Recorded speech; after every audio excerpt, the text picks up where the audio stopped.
রমজান মাস শুরু হতে দেশের নিত্যপণ্যের বাজারে দেখা দিয়েছে ভিন্ন চিত্র। প্রথম দিন থেকেই দাম চড়া, চাহিদার শীর্ষে থাকা নিত্যপণ্যগুলোর খেজুর, ফলমূল, সবজি, মাছ, মাংস সহ বিভিন্ন পণ্যের দাম বেড়েছে লাফিয়ে লাফিয়ে। বাজার মনিটরিং করেও হ্রাস টানতে পারছে না ভোক্তা অধিদপ্তর। গরমে দাপাদাপি ঘরের চালের স্থায়ী সমাধান আনোয়ার সিমেন্ট শীট। প্রতি বছরের মতো এবারও কুমিল্লার বাজারে বেড়েছে নিত্যপণ্যের দাম। বিশেষ করে রমজানের প্রয়োজনীয় পণ্যগুলো বিক্রি হচ্ছে বাড়তি দামে। শসা, কাঁচামরিচ প্রতি কেজিতে দাম বেড়েছে 20 থেকে 40 টাকা পর্যন্ত। অনেকেই তো মনে করে যে এই পয়সাওয়ালা না, সবাই তো নিম্ন পরিবারের অনেকেই আছে, এতটুকু দাম হইলে কিভাবে কিনে। লেবু তো রমজান মাসে বেশি প্রয়োজন শরবতের জন্য। মানুষ কি করে খাজুর খাইব? খাজুরের কেজি 1000, 1200, 1500, 1800, 2000। গরিব মানুষের বাইরে নাই।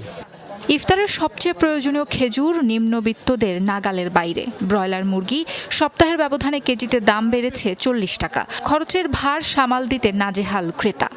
ধরুন 3 কেজি বাদ দিলে আমরা পড়তেছে 225 টাকার উপরে, তো আমরা কেমনে বেচতাম কম? আমাদের অন্যান্য বাজারের কথা বলছে যে তারা স্লিপ দিচ্ছে না, এই স্লিপটাকে আমরা ইনশিওর করব এবং তাদের মধ্যে একটা জবাবদিহি তার নিয়ে আসবে যাতে করে ভোক্তা প্রতারিত না হয়।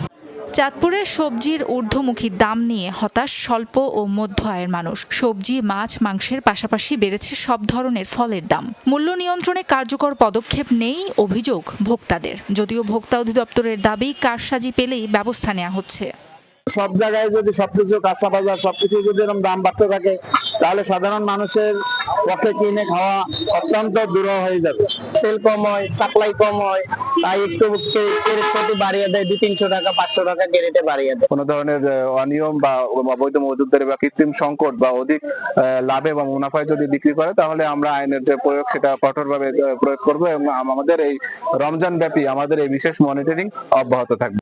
গোপালগঞ্জের বাজারে রমজানের প্রথম দিন থেকে হঠাৎই বাড়তি দামে বিক্রি হচ্ছে সব পণ্য। মুরগি ও গরুর মাংসের দাম কেজিতে বেড়েছে 50 টাকা করে। গরুর দুধের দাম 90 থেকে 1 লাফে 110 টাকায় পৌঁছেছে। বেগুন কিনছি কালকে 70 টাকা কেজি, আজকে যাচ্ছে আমাদের 120 টাকা কেজি। ফলের দাম অনেক হাই। আঙ্গুর যেখানে ছিল সাদাটা 350, আজকে দেখতেছি 100 টাকা বেড়ে গেছে 450।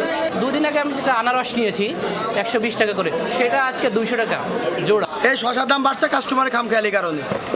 কাস্টমার লাগে হলো 1 কেজি, সেনে নেয় তারা 5 কেজি, 100 টাকা কেজি হলে নিয়ে যায়, তো দাম বাড়বে কেমন? এই লেবু 80 টাকা হালি, এই লেবু লাগে প্রত্যেক দিন লাগে, মানুষ একটা দৈনিক একটা লিয়ে যায়, সে নেচ্ছে 10 হালি, তা কেমন দাম কমবে বলে। যশোরে বিক্রেতারা বলছেন, রমজানে ফল সহ বিভিন্ন পণ্যের বাড়তি চাহিদা থাকে, সেই সুযোগে দ্বিগুণ দাম আদায় করছে ব্যবসায়ীরা। আমদানিকারকদের দুষছেন তারা। মানে একটা পেটিতে 1600-1800 টাকা করে বেশি, মানে আমরা নিজেরাই কিনতে পারতেছি না, কাস্টমার কিভাবে কিনবে? সিন্ডিকেট তাকে রাতে তারা বাড়ায় দিচ্ছে, আমাদের তো কিছু করার নেই। আমরা যেরকম কিনতেছি সেরকম বিক্রি করছি। যারা ইম্পোর্ট করে মাল আনে, এরাই কিন্তু মালের দাম ওখানে বাড়ায় কমায়, এখানে আমাদের কিন্তু করার কিছু নেই। এদিকে রংপুরের বাজারে দেখা দিয়েছে ভোজ্য তেলের তীব্র সংকট। তবে লেবু, শসা, বেগুন সহ কিছু পণ্যের দাম বাড়লেও অন্যান্য পণ্যের বাজার স্থিতিশীল। সাবরিনা লিজা, যমুনা নিউজ।